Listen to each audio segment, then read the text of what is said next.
Kita akan melihat dari Yohanes pasal 19. Yohanes pasal yang ke-19 ayat yang ke-30. Yohanes 19 ayat yang ke-30. Okay. Sesudah Yesus meminum anggur asam itu, berkatalah ia. Apa yang dikatakan Tuhan Yesus? Ayo yang lain baca. Membaca kitab, apa yang dikatakan Tuhan Yesus? Sudah selesai. Lalu ia menundukkan kepalanya dan menyerahkan nyawanya. Saudara, maaf kalau saya berkata kalimat yang kasar ini. Papa di surga itu sangat-sangat tidak suka. Dengar ya, bukan cuma masalah dosa. Seringkali gereja, pendeta hanya mengajarkan Tuhan gak suka dosa. Jelas, dia gak suka. Betul, itu gak usah kita bahas. Tapi gereja tidak pernah mengajarkan hal ini. Ada yang lebih Papa kita tidak sukai daripada dosa. Mungkin cara kaget. Berzina, jelasnya nggak suka. Mencuri, membunuh, jelasnya nggak suka. Iri hati, dendam, jelasnya nggak suka. Dan sebagainya. Tapi ada satu yang di atas semuanya itu, yang Papa kita dan Tuhan Yesus sangat tidak suka, yaitu ketika kita datang kepada Dia hanya membawa masalah-masalah, problema, persoalan kita, itu Dia nggak suka. Katakan amin, kesehatan. Amin. Di semua kebaktian, entah itu KKR, itu apa saja pokoknya, penekanannya, baik dari pemimpin pujiannya, pengkhotbahnya, yang doa semuanya, selalu menitik beratkan, jangan takut saudara, Tuhan kita hebat, Dia itu maha kuasa, Dia itu penolong, Dia itu penyembuh. Betul, itu kita tidak perlu ragu. Tetapi kalau hidup Kristen kita perlu Dia, butuh Dia hanya untuk menyelesaikan masalah kita saja, Papa itu nggak suka sama sekali. Dan itu lebih Dia tidak suka daripada dosa. Mengapa? Kalau kekristenan kita hanya memandang Tuhan dari satu sudut pandang saja, yaitu Dia sumber kekuatan, penghiburan, sumber jalan keluar untuk semua masalah kita. Saudara sadar nggak bahwa itu kita ini menghina Dia habis-habisan. Kita mempersempit hidup Tuhan. Dengar, kita mempersempit hidup Tuhan, sehingga orang-orang di sekitar kita tahunya cuma satu hal, Tuhannya orang Kristen itu Tuhan yang selalu menyelesaikan masalah. Betul tidak? Kasihan, itu kasihan sekali. 99% kesaksian-kesaksian yang kita dengar, mungkin ada di antara kita juga saksi itu, hanya seputar pertolongan Tuhan, seputar mujizat. Seharusnya nggak begitu. Tunjukkan kebesaran Tuhan atas semua hal. Betul? Saya tanya begini kepada saudara, walaupun saya tahu jawabannya, tapi banyak orang Kristen tidak menyadari itu. Saudara percaya bukan bahwa Papa kita di surga itu nggak cuma bisa menyelesaikan masalah hidup? Ayo, apalagi yang saudara pernah bisa sebutkan? Cepat. Apalagi? Ayo. Ya semuanya itu apa? Karena kita ini belajar untuk menerangkan ke orang-orang lain. Seperti sopir taksi tadi, saya tadi sempat marah pada anak saya itu, memaksa saya untuk naik mobil. Saya bilang enggak, saya mau naik taksi. Namanya Ahmad Fauzi, anaknya 3. Tuhan jamah dia tadi itu. Hanya karena gini, saya sibuk telepon. Saya telepon ke Nabire, ke Papua, ke Jayapura, ke Jakarta, ke Palembang. Terus dia itu tanya, Bapak ini anaknya kok banyak betul? Karena bilang Papa. Berapa anaknya Pak? Gara-gara itu. Udah, dia bilang, saya cerita, wih dia kaget. Terus dia bilang, wah betul Pak, dalam ajaran Islam itu begini, ya. Terus yang buat saya kagum, dia itu ngomong begini, Bapak ini pasti orang pintar. Saya tanya, Pak, orang pintar ada dua macam loh Pak, pintar jenius, pintar dukun, yang mana? Saya diskusi gitu dengan dia. Mungkin dua-duanya, kaget saya. Mungkin dua-duanya katanya. Oke, sebelum saya jawab, saya mengerti Pak Ahmad. Sebelum saya jawab, apa yang Bapak lihat dari saya sehingga Bapak bisa menilai saya dua hal ini? Dia bilang gini, wah kalau saya, walaupun saya masih baru, dia bilang baru mungkin 16 bulan atau 14 bulan dia itu baru jadi supir taksi, sebetulnya itu supir keluarga. Saya itu sudah banyak ngangkut penumpang, tapi saya belum pernah ada penumpang kalau telepon begitu bijaksana ngomongnya, apalagi itu pada anak-anak. Loh, biasanya gimana? Saya tanya begitu. Nah, terus dia cerita. Nah, saudara, lihat, kita harus menyatakan Tuhan kita untuk banyak hal, katakanlah, nggak cuma menyelesaikan masalah saja. Sepanjang jalan dia ngomong, dia bilang gini, Pak, nanti ini seandainya demonya belum lewat Pak, di tengah itu, terus bagaimana? Apa cari jalan lain? Gak usah. Nanti Bapak terlambat kan, saya tahu saya mau ada keperluan. Maksud saya biar aja terlambat, yang penting saya punya waktu lama dengan kamu. Maka itu janji kalau saudara naik taksi, sopirnya nggak tahu jalan, jangan maki-maki. Goblok gitu, junjukir, awas benar. Jadi kalau naik taksi, supirnya makin nggak tahu jalan, saya makin suka. Supaya makin muter-muter panjang waktunya. Saya akan ngomong soal hidup. Ternyata nggak macet, nyesel saya. Lega sekali jalan itu. Oke, saya kasih lebih tadi di depan. Nah, tadi kan masuknya ke situ ke Sasa. Itu nyuruh saya turun. Pak, tinggal selangkah saja, enggak muter saja. Kan aneh, cuma dari ujung situ ketutup muter lagi ke sana. Nah, saudara, belajarlah untuk memperkenalkan Tuhan kepada setiap orang yang kita bisa temui. Terus saya bilang, saya pendeta. Oh, pantas. Loh, mau tadi Bapak bilang seorang pintar. Bilang gitu. Ya saya itu maunya nyangkutnya ke sana Pak. Nah saudara, jadi kapanpun juga usahakan kita untuk bisa jadi berkat buat banyak orang dalam hidup. Amin. Usahakan. Saya nggak pernah sayang uang untuk memberkati orang supaya hidupnya itu dipulihkan. Tidak ada yang lain. Medit lagi semuanya ini. Saudara, bukan bagi-bagi uang, tidak. Tapi itu sarana yang kita bisa pakai untuk membuka hati orang itu. Kapan orang-orang di sekitar kita akan tahu yang kita sembah itu dahsyat dan ajaib? Kalau kita hanya menitik beratkan kepada satu hal saja, Yesus itu penolong, Yesus itu ajaib untuk hidupku masa lalu. Kalau cuma itu saja, kasihan Tuhan, sebab Dia bisa segala-galanya. Saya beri contoh gini aja. Kalau saudara itu kenal dokter spesialis, saya nggak tahu masih ada ingat nggak, dulu waktu emak saya masih hidup, dokternya itu Tan Bengti. Ya, saya suka diajak ke sana. Dia orang Kristen yang cinta Tuhan, dia orang PKI. Nah, saudara, jadi dari kecil sampai dia sudah nggak ada lagi Tan Bengti itu, saya tuh suka antar diajak emak saya untuk ke dokter. Nah, itu dokter hebat, betul. Kalau saudara dulu orang Surabaya kenal dokter ahli kandungan Begiokwa misalnya, itu dokter hebat zaman-zaman dulu. Tapi mudah-mudahan pasti nggak tahu. Kenapa? Oh jantung kok kandungan dia, maaf. Jantung. Jono yang Kapasari yang kandungan. Oke, maaf. Nah, saudara, kalau saudara kenal dokter-dokter yang hebat pada masa itu, renung. Tahu-tahu kalau saudara cuma bawa teman, bawa anak ke dokter yang hebat itu hanya sekedar pilek dan anu saja. Ngerti maksud saya ini? Apa reaksi dokter itu? Udah cepat jawab. Dok, tolong dok, ini panuan. Udah cepat jawab. Kira dokter itu bagaimana reaksinya? Enggak cuma nggak perlu datang, ayo cepatnya harus saya jadi dokternya.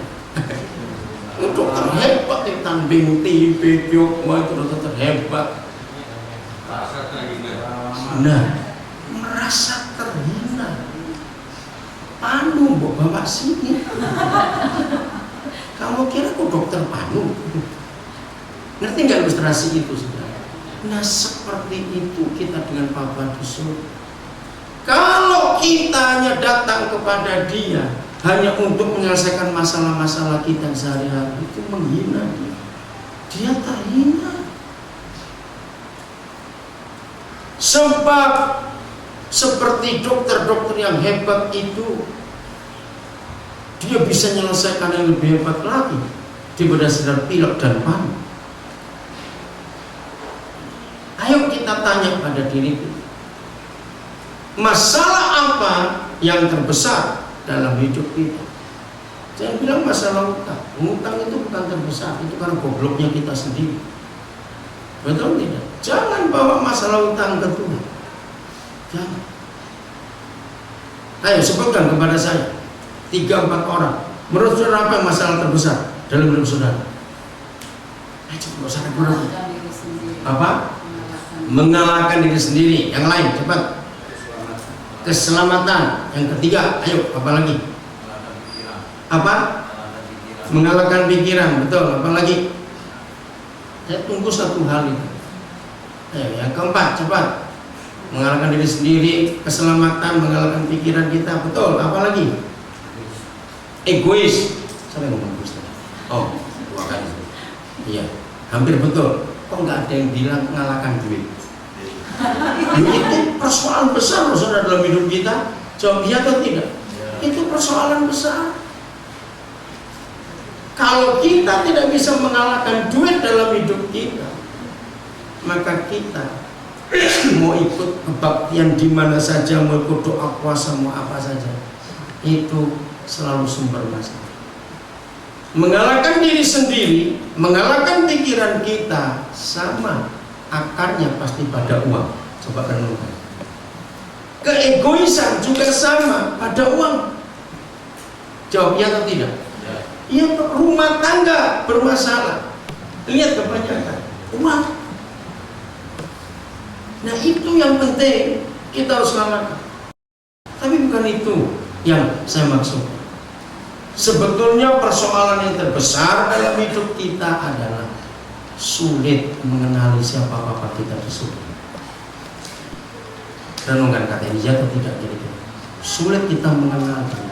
Nah, ini sumbernya. Maka itu kita hanya membuat Dia hanya untuk satu hal, selesaikan masalah itu. Padahal Dia itu bisa hal-hal yang lain lagi. Mengapa kebanyakan orang Kristen hanya membuat Tuhan? Saya mau ngomong, selama saya hidup ini saya baru ketemu 2 dokter di Jerman. Dua-duanya orang Indonesia. Satu orang Surabaya, Dokter Tan, lupa Tan siapa, dia sudah pensiun sekarang. Yang kedua dokter masih muda di Jakarta, dari Jakarta. Satu tinggal di Homburg, yang Dokter Tan, yang satu dokter itu tinggal di kota Hamm di Jerman. Saudara dengarkan, mereka itu punya 4 spesialis. Saya belum pernah ketemu dokter spesialisnya 4. Hebat sekali itu, saudara.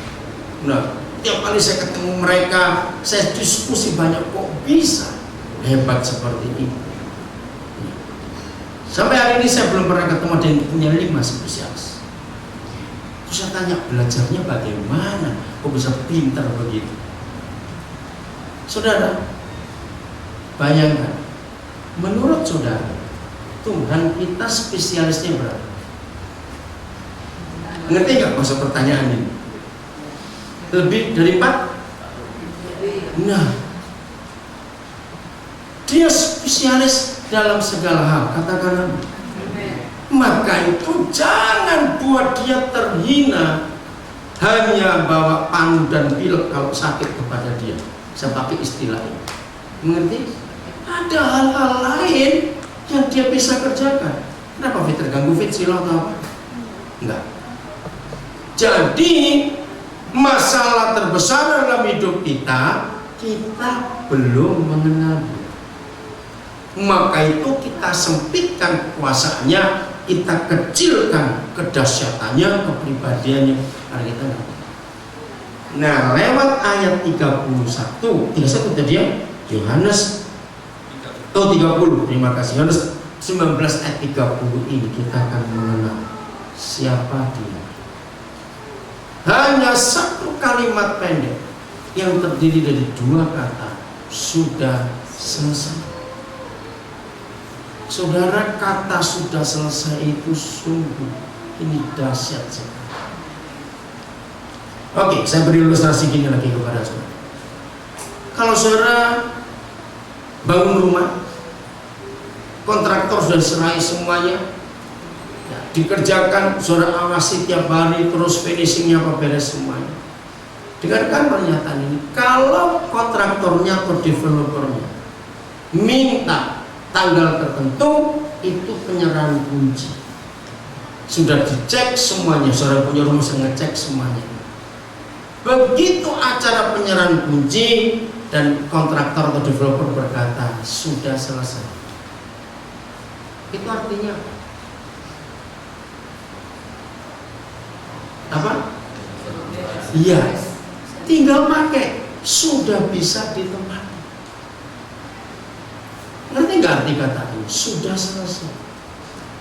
Jadi sebetulnya hidup Kristen kita tidak akan perlu menyelesaikan masalah apa saja, sebab semua masalah kita hadapi sudah selesai sebelum kita lahir. Kok nggak ada yang aneh? Aneh ini kedengarannya loh. Kalau aku belum lahir berarti kan belum punya masalah. Justru itu hebatnya Tuhan kita. Masalah-masalah kita yang akan datang, yang belum terjadi, itu sudah selesai 2000 tahun yang lalu. Nah, pusing lagi bukan masa orangnya belum ada. Inilah kebenaran. Ini kalau lihat muka saudara itu muka ngelawan betul. Jangan marah, saya ngomongin. Harus mukanya begitu, seperti bukan syok. Apa? Mosok sih, nah itu dia, mosok sih. Sekarang bayangkan kalau developer itu sudah menyerahkan kunci, ini tangan sudah begini, saudara nggak ambil kunci itu, saya cuma bengong ngeliatin. Nah, kira-kira developer gimana? Nah, saya tak buat kunci itu, terus sudah selesai kok, masih temenggengen lagi, masih diam itu bingung apa? Inilah kebenaran yang hebat sekali. Jadi kesimpulannya, selama saudara masih mengaku Kristen, tetapi hampir tiap hari datang kepada Tuhan hanya mengurusi masalah saja, saudara belum Kristen. Kenapa? Karena Tuhan kita nggak hidup untuk kita cuma mengurusi masalah saja. Sudah selesai semua, kita tinggal jalani. Oke, saya beri ilustrasi yang lain lagi. Misalnya saudara rencana tahun 2002 yang lalu. Jadi berapa tahun yang lalu sudah sekarang? Nah, misalnya 2002 yang lalu saudara itu berencana nanti tanggal 27 Maret 2012, kapan itu? Hari ini. Masih nggak semua berarti. Oke. 2 Mei Maret 2002 saudara berencana dari Surabaya, aku mau ke Malang. Orang tanya, kok lama sekali 10 tahun merencanakan, ada apa? Karena aku mau buat jalan untuk ke Malang. Kira-kira kalau ada orang dengar saudara ngomong itu, kira-kira dilanjutkan nggak omongannya?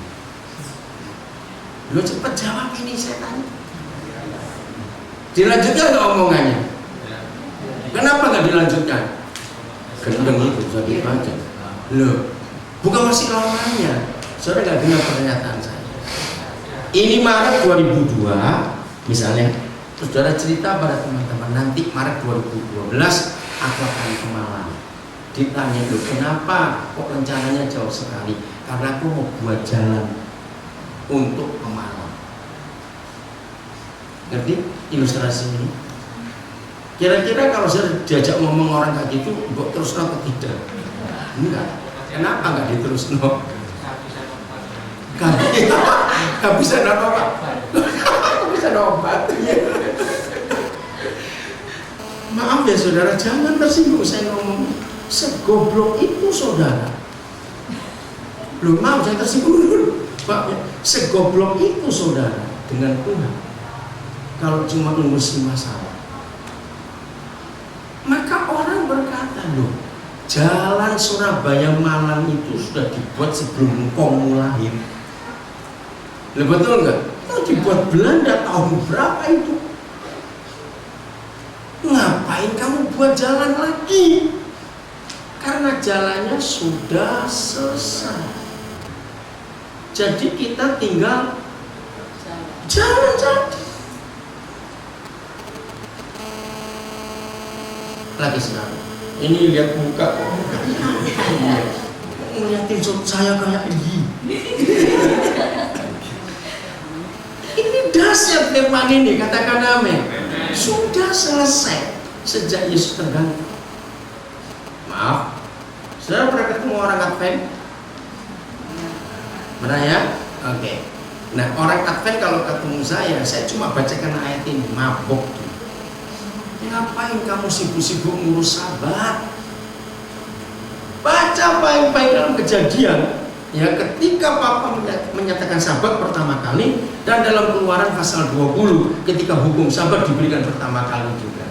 Sabat itu dibuat oleh Papa Yahweh Tuhan kita. Ketika dia sudah apa? Soal hari sudah menyelesaikan. Betul tidak? Begitu dia sudah selesai semuanya, maka dia berkata, aku berhenti. Inilah Sabat.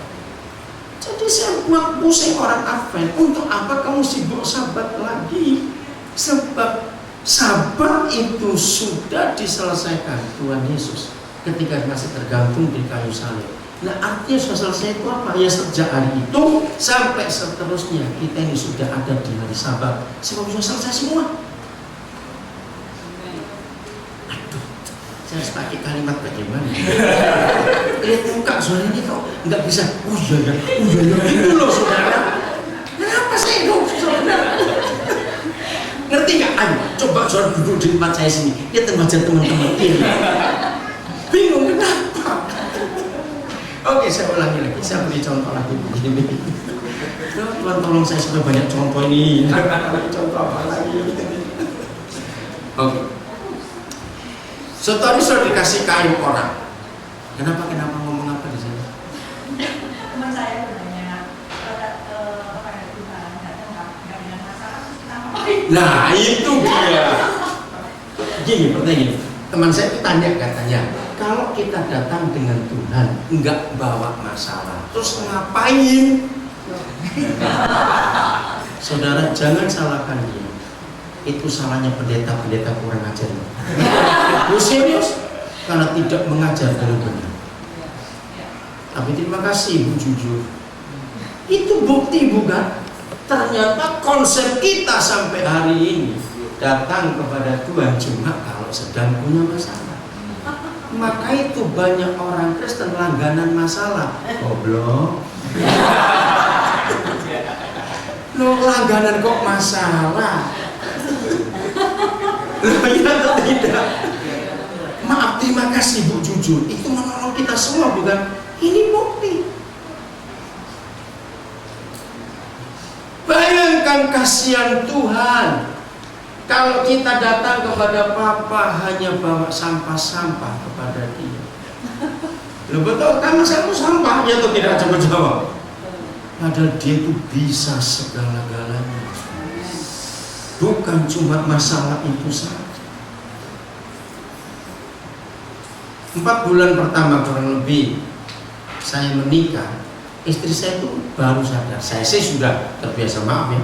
Mungkin maka itu saya bisa ngajar seperti ini karena saya yakin betul apa yang Tuhan Yesus katakan sudah selesai. Itu dah 4 bulan kurang lebih. Istri saya ngomong begini, aku ini baru sadar. Selama ini kok aku nggak pernah dengar kamu doa tentang masalah ini, masalah itu. Oh iya, saya lupa nerangkan. Ya. Karena apa saudara?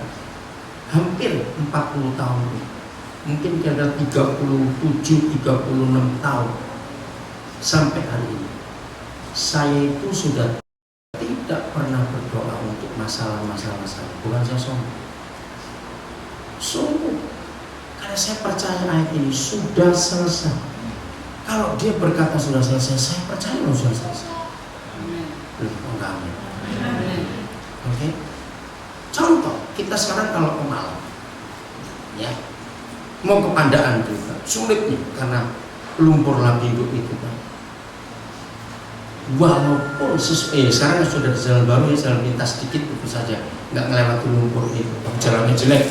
Sabtu lalu kami lewat sana, ya, jalannya jelek sekali. Nah, walaupun begitu sulitnya untuk ke Malang akhir-akhir ini karena ada lumpur lapindo, pertanyaan saya, tetap bisa kita lewati itu. Cuma hanya perlu kesabaran saja. Nah, itu contoh. Jadi kalau saya berkata tadi, bukan saya nggak pernah punya masalah, banyak. Cuma saya belajar, nggak usah panik, jalannya sudah ada. Cuma perlu sabar saja menunggunya itu. Tapi saya nggak mau berdoa. Ayo, kalau saudara mau ke Malang, terus maki-maki, ngomeli bakri, semuanya itu nganggur apa? Nggak, betul enggak? Ngapain? Ya tunggu saja, sabar, pokoknya lewat. Nah, jadi saya terangkan pada istri saya. Sebelum saya jawab ini, coba lihat 4 bulan ini kita jadi pengantin suami istri. Menurut kamu ada masalah yang berarti enggak? Iya, nggak ada. Ya sudah, jadi nggak usah didoakan, memang nggak ada. Terus bilang iya ya. Nah, itulah kebiasaan gereja. Datang kepada Tuhan cuma bawa masalah. Habis. Lalu apa yang kita bawa kepada Bapa di surga? Nah, pertanyaan bagus. Mari kita buka Yeremia 29. Yeremia 29. Coba saudara senyum atau angkat tangan. Kalau saya tunjuk saya Yeremia 29, lalu saya tanya begini, siapa yang di ayat 11-nya dikasih coretan stabilo tebel gitu? Coba ayo jujur. Kalau nggak saya akan periksa satu-satu nanti. Coba kok Yeremia 29:11, masih bersih. Oke, yang lain ayo, yang lain. Saya nggak bisa lihat yang jauh-jauh sana. Ayo, siapa yang ada coretannya di ayat 11 Alkitab? Ada? Nggak ada. 1, 2, siapa lagi? Ayo. Ya, 3. Nah, saudara, memang ayat 11 itu enak sekali untuk marah-marah pada Tuhan. Kenapa untuk marah-marah pada Tuhan? Karena itu ada janji. Aku tahu rancangan-rancangan apa yang ada padaku mengenai kamu. Bukan rancangan kecelakaan, tapi rancangan yang penuh damai sejahtera, yang buat hidupmu punya hari depan yang penuh harapan. Nah, itu terjadi ada ayat 12 dan 13. Nah, kita akan lihat ayat 12 dan 13. Jadi kalau kita datang kepada Bapa kita, kepada Tuhan, kita tuh bawa apa? Oke, saya pindah sedikit ya. Saudara, sampai hari ini masih ada 99% orang Indonesia, 99% orang Indonesia yang datang ke dokter itu setelah kena penyakit. Padahal di negara-negara maju itu salah. Contoh dokter gigi, ya, kita ini ke dokter gigi kalau nunggu cekok-cekok. Padahal aturannya dokter-dokter itu sekolah, ya, dokter apa saja, ahli kanker, ahli jantung, semuanya itu harusnya mereka sekolah dokter. Lalu kita ini rajin kontrol, itu yang harusnya. Tapi Indonesia nggak diwajibkan oleh pemerintah karena sistem belum maju. Jadi di luar negeri itu nggak sakit pun harus ke dokter untuk belajar hidup sehat. Betul tidak? Dokter gigi di sana karena juga ada asuransi, itu nggak boleh tunggu sakit. Malah kalau tunggu sakit dokter asuransi nggak mau bayar, karena itu salah kamu. Ngerti maksudnya itu? Nah, seperti itu Tuhan kita. Kita tidak boleh datang kepada Dia hanya ketika sedang bermasalah. Hari-hari ini datanglah kepada Dia walaupun sedang tidak punya masalah untuk belajar, katakan anak. Belajar hidup benar, mengerti kehendaknya. Ibu kira terjawab pertanyaan tadi itu. Jadi nggak harus dengan masalah kita datang kepada Dia. Ini ayatnya. Ayat 12 saya akan baca, ya, dengarkan baik-baik. Dan apabila kamu berseru dan datang untuk berdoa kepadaku, maka aku akan mendengarkan kamu. Saya mau tanya kepada saudara, apa kata lain berseru? Ayo cepatan, kata lain berseru apa? Oke, bahasa Surabayanya bengok-bengok. Apabila kamu berseru, berteriak, panggil-panggil dan datang untuk berdoa kepadaku, maka aku akan mendengarkan kamu. Ayat 13. Apabila kamu mencari aku. Ada beda tidak antara berseru dan mencari? Ada beda tidak? Jelas beda. Kalau berseru tidak ada usaha, diam aja di situ. Tuhan, tolong Tuhan, ya kita lihat. Tapi yang kedua, Papa minta kita itu mencari. Apabila kamu mencari aku, kamu akan menemukan aku. Lalu fase ketiga. Nah, ini yang Papa rindu. Dengarin nggak Pak? Kitab ini catat. Ini fase ketiga ini penting. Apabila kamu bagaimana? Baca kitab saudara. Bagaimana? Menanyakan aku. Nah, saudara perhatikan. 1 dan 2 tidak ada syarat. Apabila kamu berseru dan berdoa, datang kepadaku, aku mendengar. Apabila kamu mencari aku, kamu akan menemukan aku. Tidak ada syarat. Tapi yang ketiga pakai syarat. Apabila kamu menanyakan aku dengan, nah, ini loh caranya belajar firman. Maka itu saya tidak setuju kalau ada pendeta-pendeta menganjurkan sudahlah saudara, pokoknya baca aja tiap hari 10 pasal, 6 pasal, pokoknya baca. Itu salah. Akhirnya itu hidup agamawi. Berapa banyak orang Kristen merasa sudah aman hidupnya karena tadi bagus sudah baca 14 pasal, tapi nggak ngerti pokoknya 13 pasal, 14 pasal. Aku selesai 14 pasal hari ini. Terus merasa aman. Itu kan jadi mantra. Jangan baca begitu. Papa nggak mau. Kita itu ngerti. Ini firman, bukan cuma dibaca seperti agama-agama lain. Semua agama di dunia kecuali Kristen. Dengar, semua agama di dunia kecuali Kristen, kitab suci mereka itu harus menggunakan bahasa ibu si pendiri agama itu. Jelas betul atau tidak? Maka itu mengapa kitab suci satu-satunya kitab suci satu-satunya kitab suci agama di dunia ini yang diterjemahkan ke dalam semua bahasa cuma Alkitabnya orang Kristen. Karena ini universal. Nah, semua agama di dunia harus belajar bahasa pendiri. Karena itu ditulis dalam bahasa ibu mereka. Ngerti nggak maksud ini? Dan mereka kebanyakan hanya bisa baca tapi nggak ngerti. Nah, apa bedanya kita dengan mereka? Kalau cuma suruh baca wis nggak ngerti apa itu. Betul saudara? Nah, ini salah. Lagi sekali, Tuhan bukan cuma tempat menyelesaikan masalah, Dia lebih daripada. Ingat dokter tanding di internet itu, begitu jantung itu. Jangan kita datang cuma untuk mengobati panu di sini. Ada hal-hal lain yang dia bisa. Nah, sekarang ini logikanya. Belajarlah Alkitab pakai logika anak-anak. Kalau kita pakai logika anak-anak, firman itu gampang dimengerti. Jangan pakai logika teolog. Pakai logika teolog, firman jadi mumet malah. Oke, nah ini contoh. Saya pakai anak-anak. Semua anak sebelum umur 7 tahun atau 8 tahun, kalau mereka bangun dari tidur, biasanya ngapain? Ayo, ya kayak nggak pernah punya anak aja, saya nggak pernah punya anak, ngerti kok ah. Ayo anak-anak itu, ayo oma-oma ini suruh punya cucu bagaimana yuk.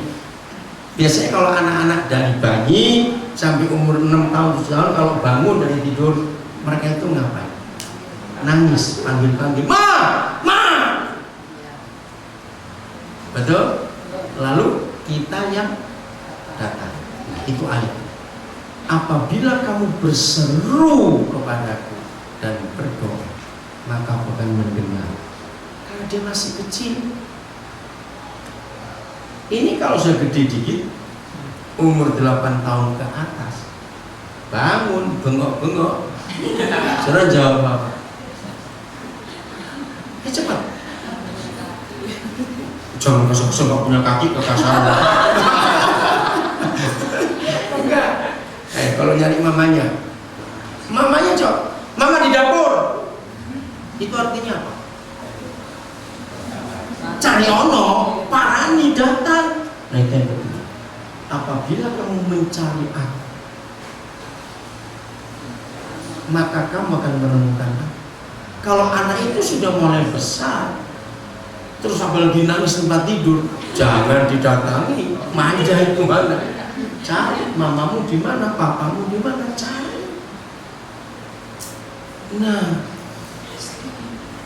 kenapa? Enggak ya? Ayo kamu gitu ya masih gitu. Ayo umur berapa kamu masih gitu? Awas ya. Betul nggak saudara? Cari. Nah, jadi ada waktunya kita nggak cuma teriak-teriak minta tolong. Ada waktunya kita mencari kehendaknya. Amin. Sudah mulai dewasa. Ayo. Yang bukan orang Surabaya agak sulit mengerti. Steve, nanti kamu minta terangkan Andi ya. Istilah ini dengan. Siapa ngerti kata arek tuwek? Arek tuwek, ngerti gak istilah Surabaya ini? Itu artinya apa? Umur 60 model 5 tahun. Ya ampun. Ngerti maksudnya? Arek tuwek. Ya, jadi gini loh Steve, umurnya 60 tapi gaya masih kayak anak 5 tahun. Arek itu anak-anak, tua itu tua. Jadi anak tua. Wih, menakutkan. Banyak orang Kristen jadi arek tua. Kalau ditanya, Om itu kapan jadi Kristen? Lupa, pokoknya itu pahlawan belum ada.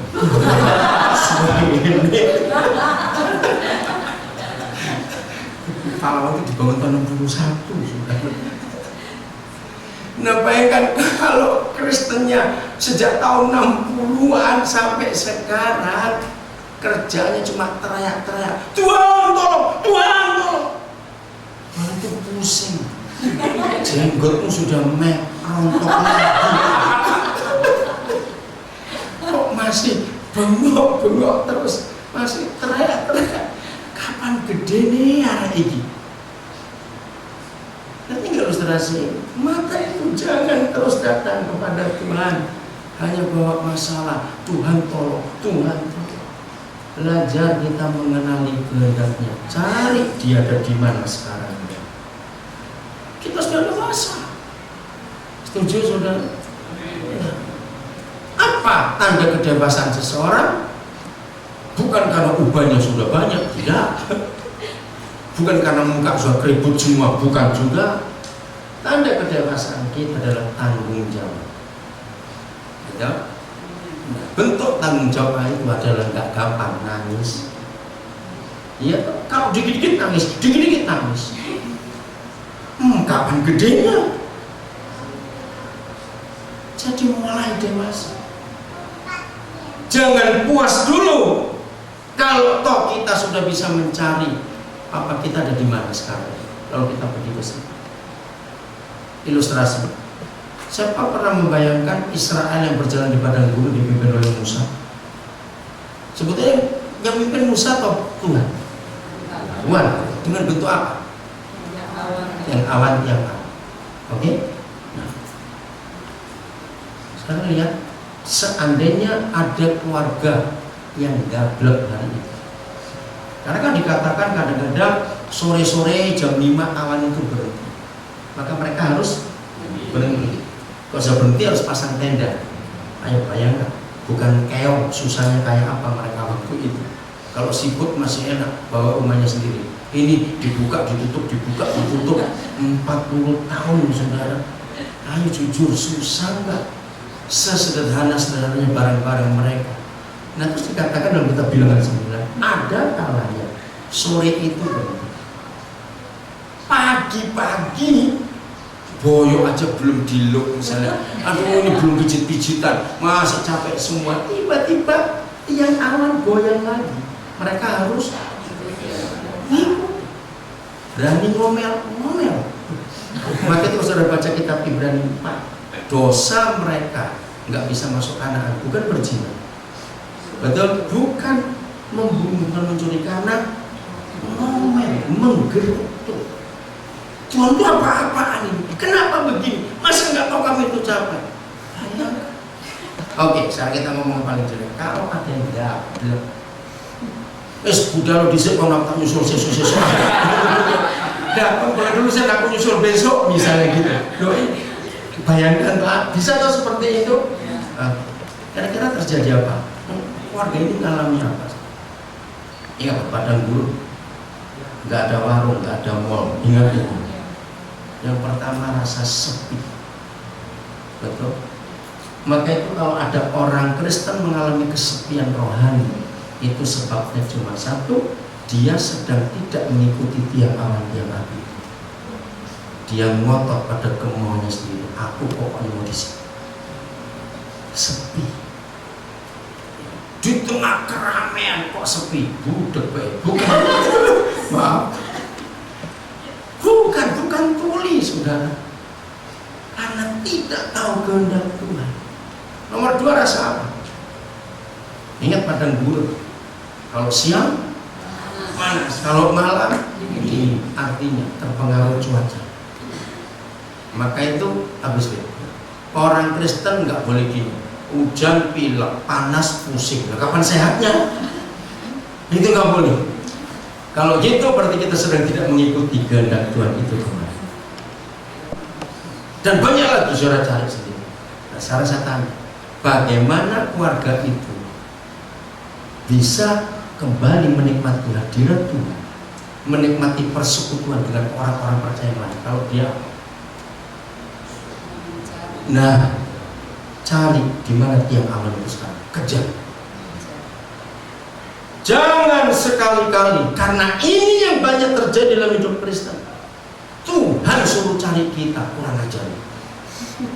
Betul tidak? Tanpa kita sadar. Tuhan tolong aku, Tuhan tolong aku. Sama seperti saudara ngisi air. Kalau gelasnya jauh dari kerannya dan keran sudah terbuka, sia-sia bukan air itu. Bukan kerannya yang cari gelasnya. Lo betul enggak? Gelasnya cari kerannya. Seperti itu kita dengan Bapa di surga. Nanti nggak saya sampai firman ini. Ayo kita cari. Jadi saudara, Kristen kita nggak boleh cuma berseru-seru saja. Amin. Mulai mencari. Tolong baca satu orang sebelum kita kembali ke Yeremia 29. Efesus 5:17. Coba salah seorang. Efesus 5 ayat 17. Efesus pasal 5 ayat 17. Ya, kuat suara. Janganlah kamu bodoh, tetapi usahakanlah supaya kamu mengerti kehendak Tuhan. Membaca itu ulangi lagi, mau disuruh. Efesus pasal 5 ayat 17. Branding, Sebab ya. itu janganlah kamu bodoh, tetapi usahakanlah supaya kamu mengerti kehendak Tuhan. Amin. Jadi menurut Tuhan orang bodoh itu yang tidak sekolah atau tidak? Ayo tadi saya baca itu. Menurut Tuhan orang bodoh itu orang yang nggak sekolah atau bukan? Siapa orang bodoh itu? Yang tidak bisa mengerti kehendak Tuhan. Itu bodoh. Karena kita nggak mau cari dia ada di mana. Oke, yang ketiga sekarang Yeremia 29 ini luar biasa. Jadi dari balita, panggil-panggil, teriak-teriak mamanya, kalau sudah bangun, begitu mulai menginjak angka usia dekat 10 belasan, teriak-teriak nggak akan didatangi, bukan? Mama di sini, papa di sini, ayo cari. Sekarang yang ketiga, apabila kamu menanyakan aku, tolong yang sudah punya anak, apa kalimat lain menanyakan ke orang tua? Apa kalimat lain? Apa? Muji, bukan. Ini anak kepada orang tua. Kalau orang tua kepada anak boleh muji. Ini apa? Ingin tahu. Hampir betul. Ada kalimat, ada kata yang lain. Ingin tahu. Coba saudara ngomong. Bangga nggak kalau saudara punya anak sudah mulai dekat 20-an umurnya? Itu ingin tahu apa sih rencana papa mamanya dalam perusahaan ini. Lalu anak itu berusaha ingin tahu kemana ke depannya. Ayo sebagai orang tua saudara senang tidak? Senang bukan? Daripada anak sudah 20 minta duit terus kerja. Sedih melihat itu. Nah sekarang saudara tunjuk apa kalimat lain menanya. Ayo, kok kayak dari kecil nggak pernah ngelakuin itu dengan papa mamanya? Hampir betul, mempersoalkan. Bahasa keren, diskusi. Itu yang saya pikir. Betul. Nah, ini tingkatan yang tertinggi yang papa suka terhadap kita anak-anak. Kalau kita nggak cuma merengek-rengek minta apa ngancam Tuhan, apa sih Tuhan? Nggak tolong nggak tak bayar per bulan belum? Enak. Ada nggak saudara pernah ketemu orang Kristen ngancam Tuhan begitu? Ada. Jadi papa itu minta pada saat itu. Saya berkata sekarang ini, karena kita sudah dewasa semua, ajaklah papa itu diskusi, menanyakan aku dengan segenap hati, nggak main-main. Jadi jangan kecilkan Tuhan hanya dengan membawa masalah kalau kita datang kepada Dia. Ajak dia diskusi, katakan. Ajak dia cerita ini begini, itu begini. Ajak cerita. Wah, dahsyat kalau itu ada, katakan. Maka Papa akan memberitahukan kepada kita. Oke, saya tanya gini gambaran. Saya tidak kenal saudara semuanya. Ya, yang sekarang cuma anak-anak saya hadir. Ya. Kalau ada di antara saudara pengusaha-pengusaha yang punya perusahaan besar, punya pabrik, ya pokoknya punya perusahaan. Suatu hari anak saudara datang, Pak, aku sudah lulus kuliah. Papa nyuruh aku apa? Apa yang aku bisa buat untuk membuat perusahaan jadi maju? Saya tanya kepada saudara, kalau saudara punya anak seperti itu, hati saudara bagaimana? Coba hati saudara bagaimana? Wah, luar biasa. Enggak rugi papa memuliakan kamu. Kamu tanya sekarang. Ayo duduk diskusi. Pasti saudara sebagai papa akan buka semua rahasia perusahaan. Betul nggak? Ini loh asetnya, ini cash flow, ini utang piutangnya, ini rencananya ke depan. Nah, jujur sudah berapa tahun saudara jadi Kristen? Sudahkah Papa pernah ngajak saudara diskusi tentang planningnya tahun 2012 dan seterusnya? Kita itu disuruh apa? Berarti maksud ini sekarang? Maka itu kasihan Tuhan ketika banyak pendeta ngawur kalau khotbah. Hanya jangan takut, Tuhan berkuasa, ajaib, ada mujizat, dia pasti tolong. Tuhan sedih. Lah, kamu tuh anggap aku ini apa? Apalagi kalau khotbahnya kaya diberkati. Kalau tuh model saya tak sentak istilah ngegum kami kalau coba boleh aku. Betul nggak? Pergi gunung kami saja, cari kekayaan. Kalau kamu datang ke gereja dan kepadaku hanya minta berkat saja. Betul tidak? Jawabnya.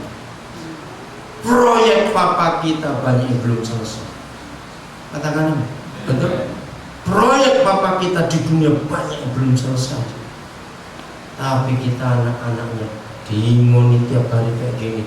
Terus tuwek-tuwek jaluk kok kecuali. Maaf, saya ngomong. Tiap hari diberkati, tiap hari dia pelihara kita. Tahunya cuma minta. Kapan kita diskusi dengan dia? Maka itu untuk fase ketiga, untuk tingkat ketiga ada syarat dengan segenap hati. Artinya serius, aku nggak mau main. Baca Yohanes 15 ayat 15. Itu jam-jam terakhir Tuhan Yesus kumpul murid-muridnya, jam-jam terakhir. Terus dia ngomong seperti itu, mengharukan sekali.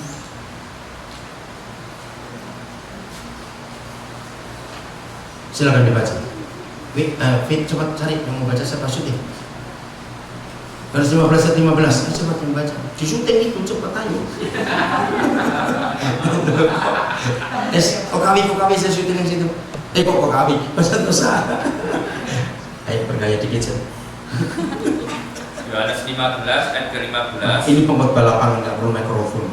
Suaranya kenceng. Aku tidak menyebut kamu lagi hamba, sebab hamba tidak tahu apa yang diperbuat oleh tuannya. Tetapi aku menyebut kamu sahabat, karena aku telah memberitahukan kepada kamu segala sesuatu yang telah kudengar dari Bapakku. Loh, cuma satu yang ngomong. Soalnya nggak senang diberitahu rahasia-rahasia Bapak di surga. Dia senang tuh guyu muka pipinya kata di dia. Saya ini ngomong dengan botol aja sedih saya. Ya enggak. Lo seneng gak dikasih rahasia ini lo? Aduh, susahnya.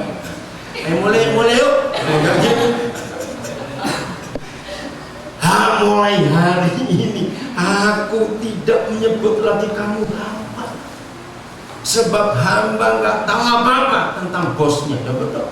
Ayo kalau saudara punya perusahaan besar, masa satpam saudara ajak masuk kantor, ini loh cashflow-nya perusahaan.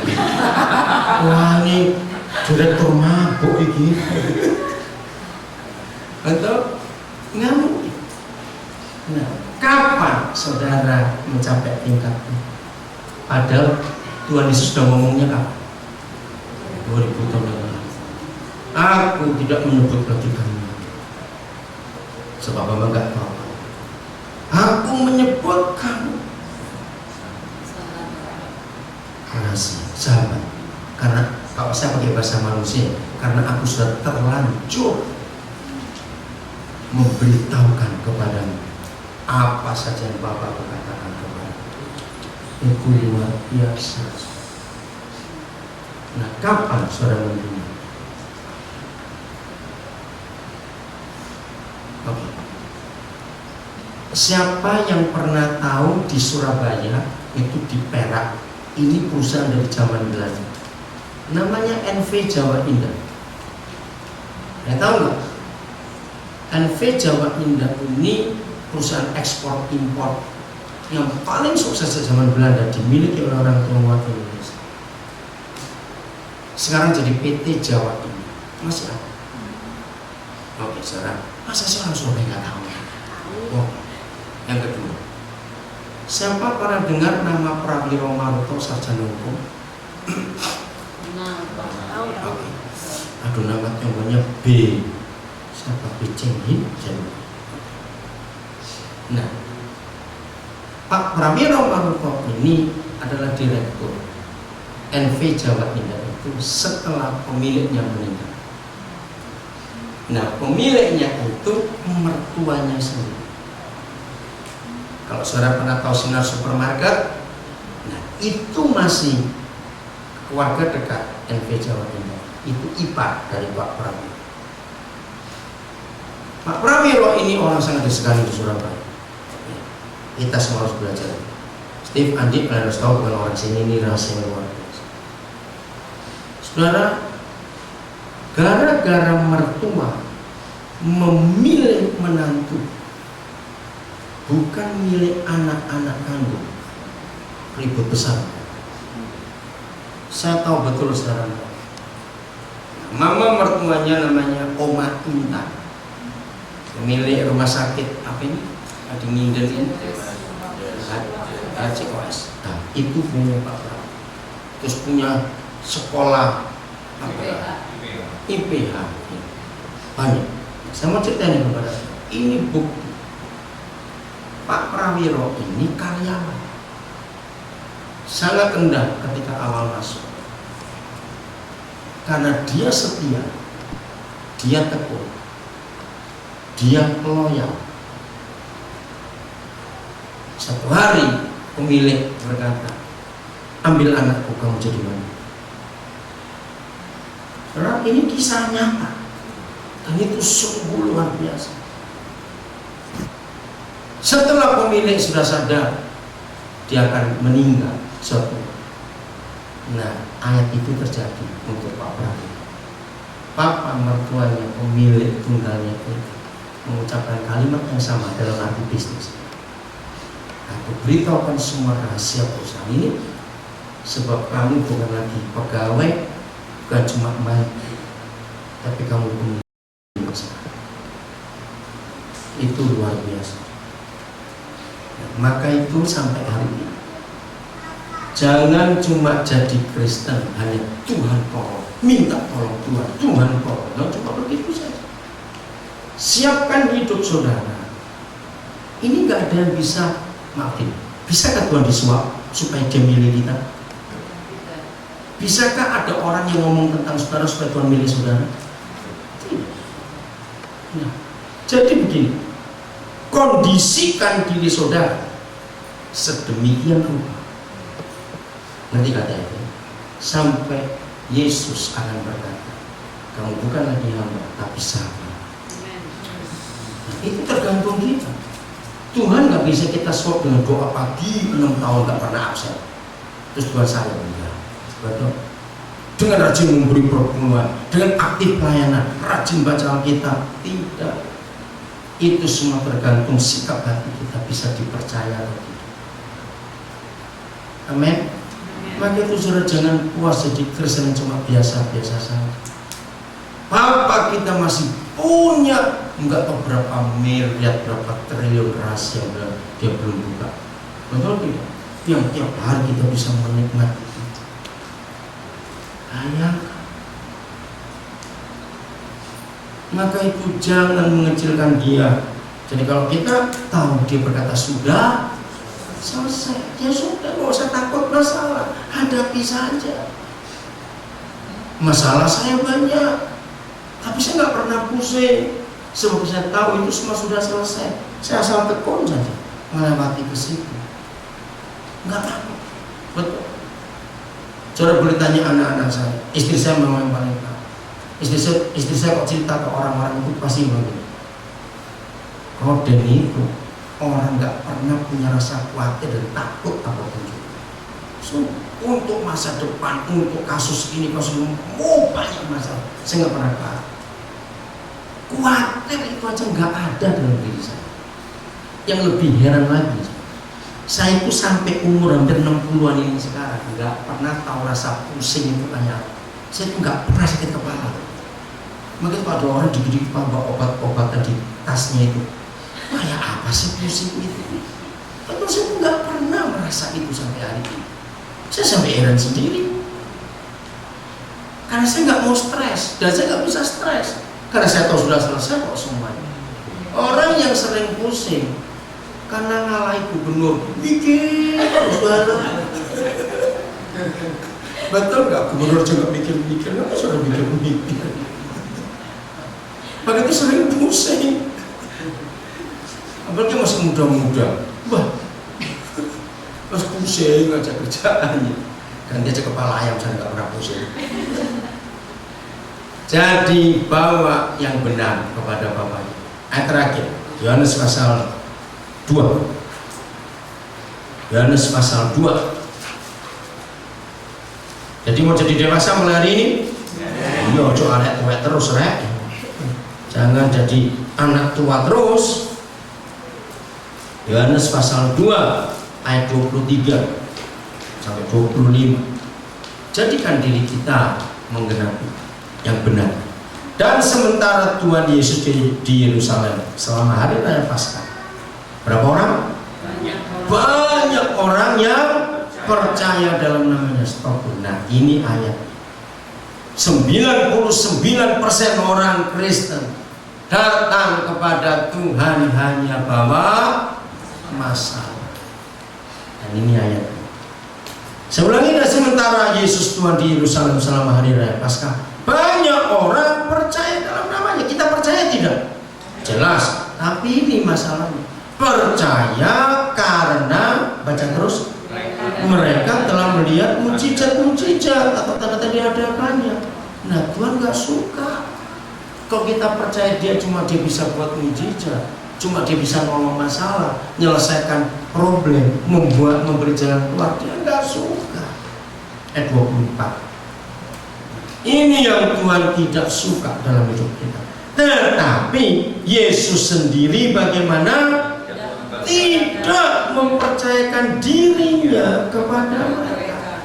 Nah, jadi saudara dan saya nggak cukup hanya percaya dia saja. Kenapa nggak cukup? Karena dia ingin mempercayakan dirinya kepada kita. Kalau pemilik NV Jawa Indah sampai berani menyerahkan perusahaan sudah dikelola sekian puluh tahun itu kepada mantu, sudah dengar? Menantu Pak Prabowo. Saudara bisa bayangkan, berarti pemilik ini melihat sesuatu tidak dalam hidup menantunya. Kok bukan pada anak-anaknya?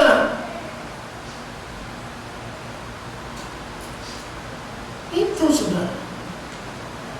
Karena Pak Prabowo bisa menempatkan diri sedemikian rupa sehingga dia bisa dipercaya oleh mertuanya. Nah sekarang, bagaimana saudara dan saya bisa dipercaya? Oke, apalagi kita kebanyakan orang Tionghoa, orang asing. Orang Tionghoa dari zaman dulu sudah, zaman kaisar-kaisar siapa, orang Tionghoa itu selalu punya satu cara untuk ngetes orang itu bisa dipercaya itu dengan apa? Uang, betul. Mimpi terkabul. Uang, betul sudah. Maka itu kalau Tuhan mempercayakan uang kepada saudara, saudara pakai untuk apa? Yang jajan, nah itu dia. Yang untuk keperluan sehari-hari, nah itu salah. Tidak. Kepercayaan Bapa itu dengan uang. Waktu dia memberkati kita, dia nilai untuk apa berkat.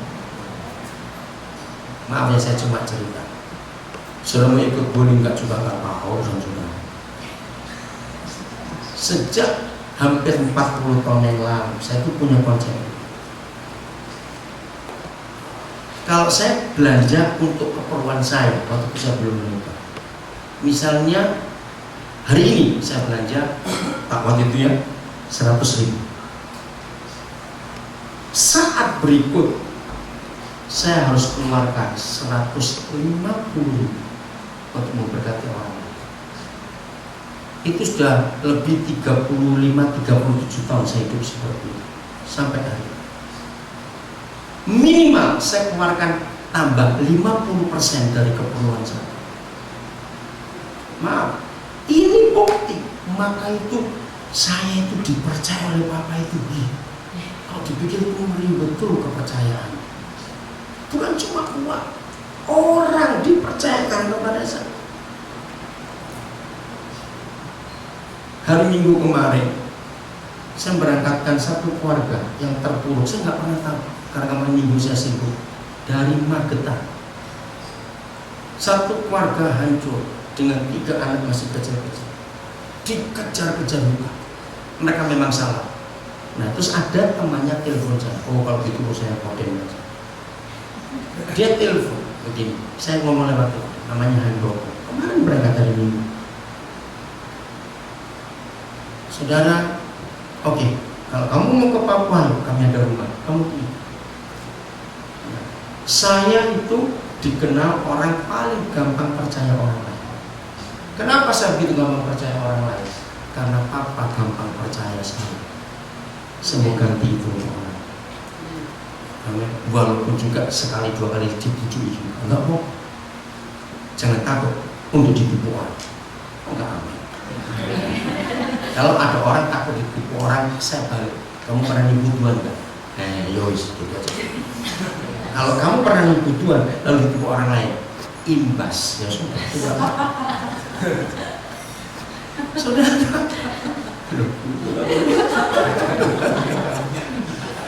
enteng dong. Kemarin waktu dia sampai Makassar dia telepon, Koden, jadi saya tuh ngapain?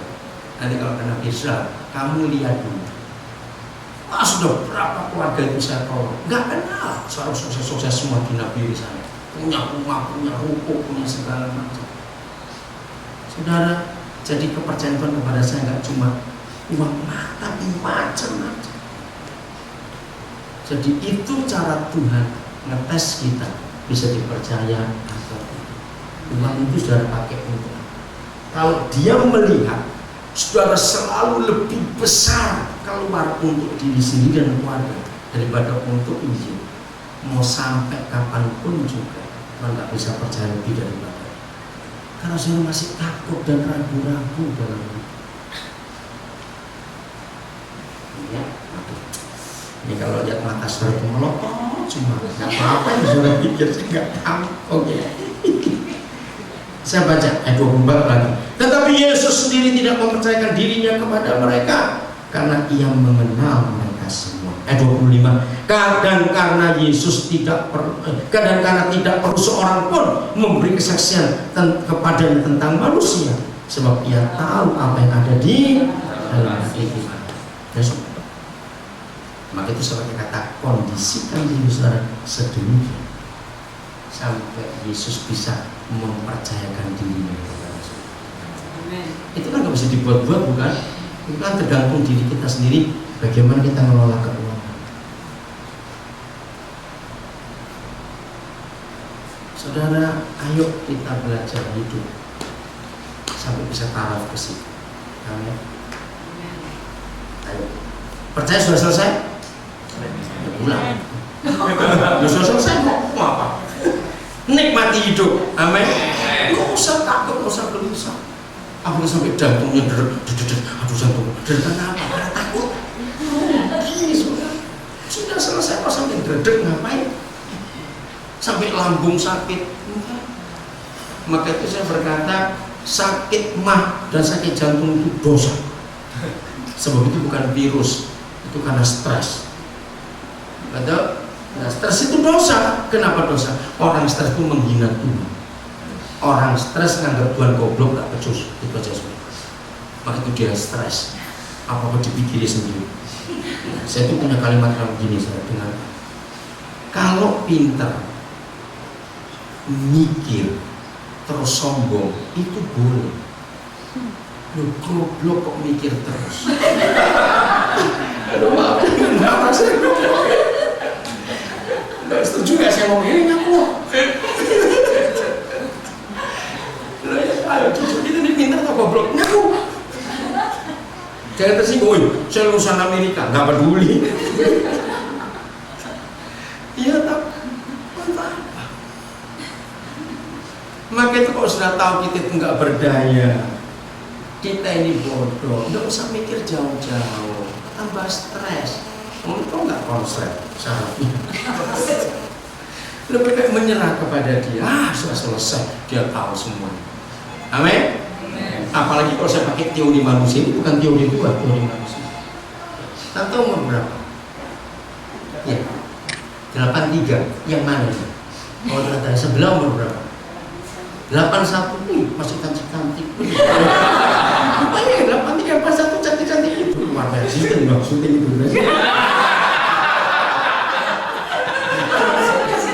Oke, setelah itu semua kita di bawah 80-an toh. Ada lagi? Umur berapa? 66, masih jauh. Oke, saya tanya gini. Yang paling muda. Saya tanya gini, ini tanpa Tuhan ya saudara, coba jawabnya. Ini tanpa Tuhan. Ini logika. selama kita hidup sampai umur 80-an, 70-an, 60-an, 50-an, 40-an, 30-an, Anda mau berapa? Oh, masih 20-an. Kecil, ceblok.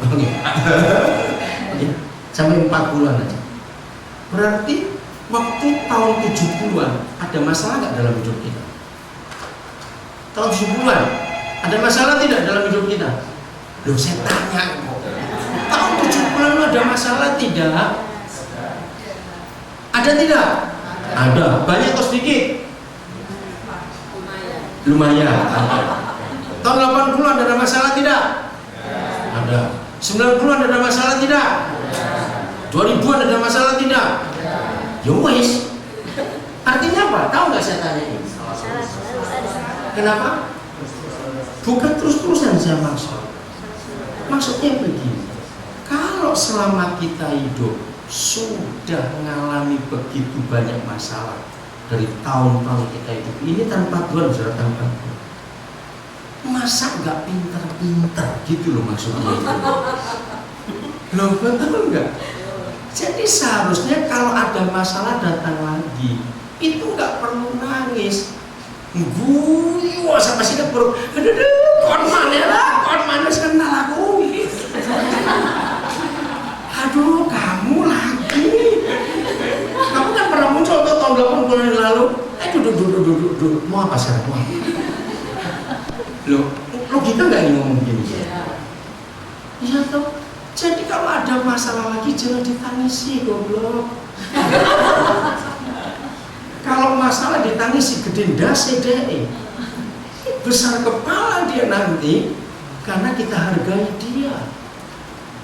Kalau masalah datang cuek saja, sibuk lagi dengan tanggung jawab. Ketika dia bosan-bosan sendiri. Lu serius itu saya alami. Tanya istri saya. Karena dia paling tahu bagaimana cara saya menghadapi masalah.